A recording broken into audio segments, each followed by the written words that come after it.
Well, hi, welcome to this bonus follow-up episode of My Favorite Mistake. I'm Mark Graven. We're joined today with Lori Baker-Schena. She was our guest on episode 48, and if you didn't listen to that, I recommend you might want to go back and do so. I titled that episode, Two Bosses Who Didn't Like Each Other.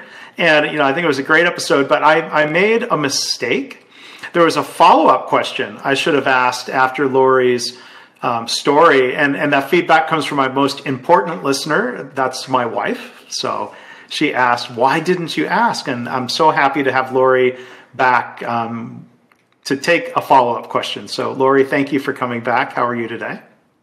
It's so great. I'm great. Thank you. It's so great to be here, Mark. And it's so wonderful that your wife is such a great partner in helping you be successful, because sometimes when you're in the middle of a podcast and you really do get focused, some things that you don't even think of asking, it's so nice to be able to revisit it and have someone out there supporting you who's saying, look, this might have been something else you wanted to touch on. So thanks for having me back, and thanks to your beautiful wife. Yeah, well, I'm glad she did it, and she asked it, and it was a kind, loving. It would have been better if kind of suggestion. So I know she'll enjoy hearing your thoughts on this, Lori. So, considering that you have a PhD in organizational leadership, the follow-up question is, what do you think about situations where people have two bosses? I've been in this situation before where it's a matrix organization.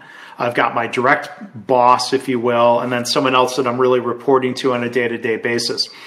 Some organizations have what they call two-in-a-box leadership, which is a different structure where there's two people sharing, let's say, an executive role, and somebody reports up to both of them. So, Lori, the follow-up question is it always a mistake to structure two bosses for somebody, or is it just something that needs to be managed in a particular way?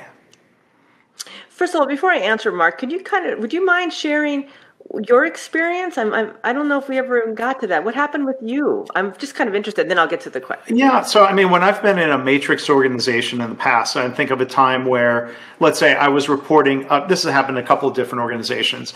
I was reporting directly to an engineering manager or a director of Lean Six Sigma, but then I was also essentially on a day-to-day basis assigned to a particular part of the business where I was reporting to the leader of that area.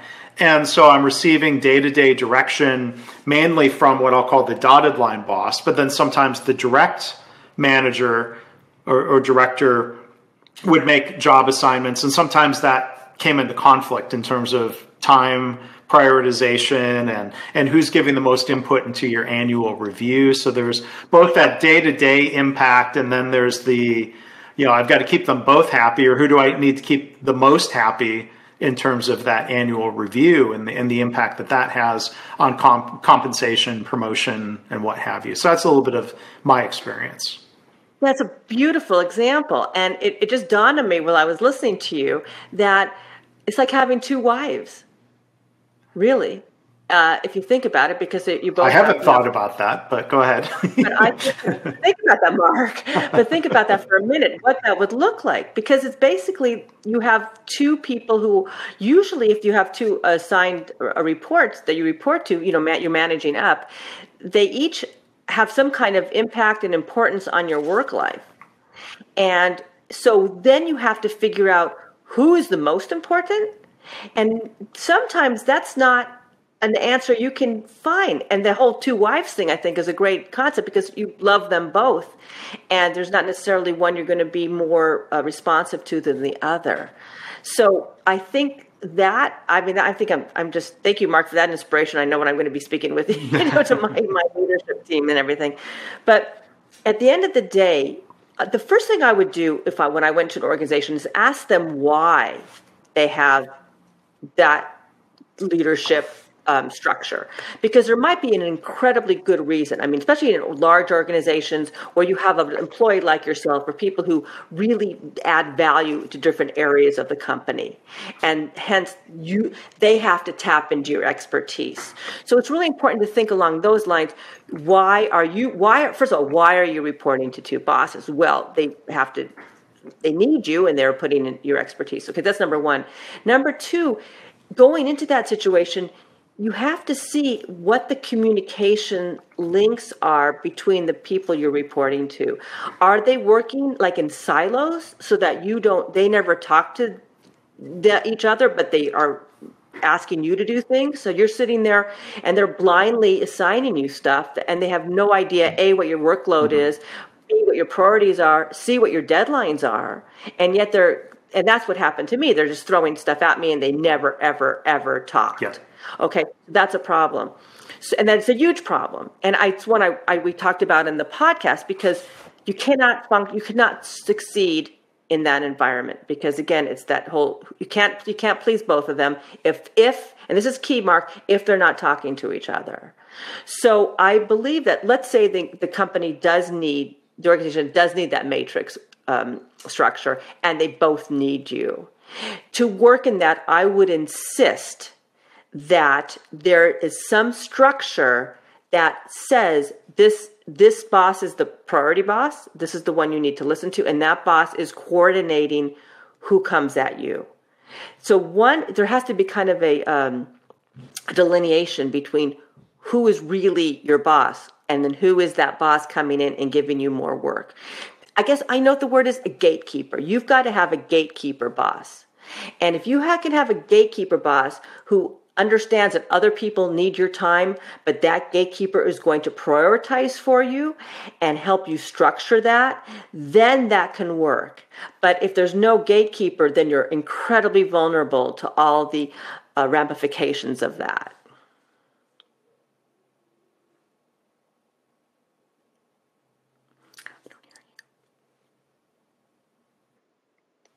Oh, can you hear me? Okay, I'll Yes. go back. I'm just going to make an edit point. I think I had inadvertently muted. I'm just going to leave some silence so I can find that.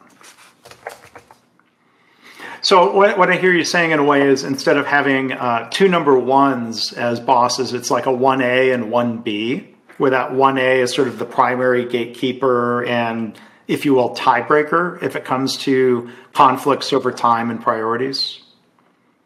Yes, and I think that's something you can insist on as an employee, as an executive, as a C-suite executive, whatever you're at, going into. See, that's my big mistake, was not understanding that, so not being able to ask for what I need. Mm-hmm. So as your listeners, if you find yourself in that situation, first of all, let's pretend let's say that you are going to be hired into that situation. I think some of the things you need, the requirements of you actually joining, are to say, okay, I'll do that, but I need one direct gatekeeper contact to coordinate the workload. Okay, that's the first thing I would do. And if you're already in this situation and you're really, sinking, but you still like the company, then you really need to have that crucial conversation: is I need one gatekeeper, and this is why. Mm-hmm. Because it's not your responsibility as the employee, Mark, to make those decisions on what is most important for the people who you report to. That is absolutely not your priority. I mean, not your responsibility. Yeah. And by making it your responsibility, you add undue stress to the people who are trying to deal with that. And that's not fair either. So that's a way you can make a dysfunctional organization functional, take stress away from that employee, and actually add more to their productivity. Yeah. Well, I think that's all really good advice, Lori. And if there's another good follow-up question that I've left unsaid, maybe I'll invite my wife to come on as a special co-host, or I'll connect you with her. I think we need to do that anyway. I think that'd be a great idea, and it would add a wonderful third dimension to this conversation. So I think one thing my wife would also bring up, she watches a show that I sometimes catch glimpses of when it's on in the background. She watches the show called Sister Wives. Are you familiar with it? Yeah. So it is this guy, Cody, who has, 4 wives? So, I mean, I do think differently. I don't think of a manager the same way I think of a spouse. And I think my wife as an executive would probably not view her direct reports as spouses. So I think that analogy only goes so far, where I think of spouse as forever, where I've change jobs, and I think that sense of loyalty, or whatever, to a manager, that analogy breaks down a little bit. But being accountable to multiple people where there are conflicts in that that's something we should try to avoid. Yeah, I just kind of like it because it's not the whole romantic idea of a partner, but the responsibilities that you always want to make.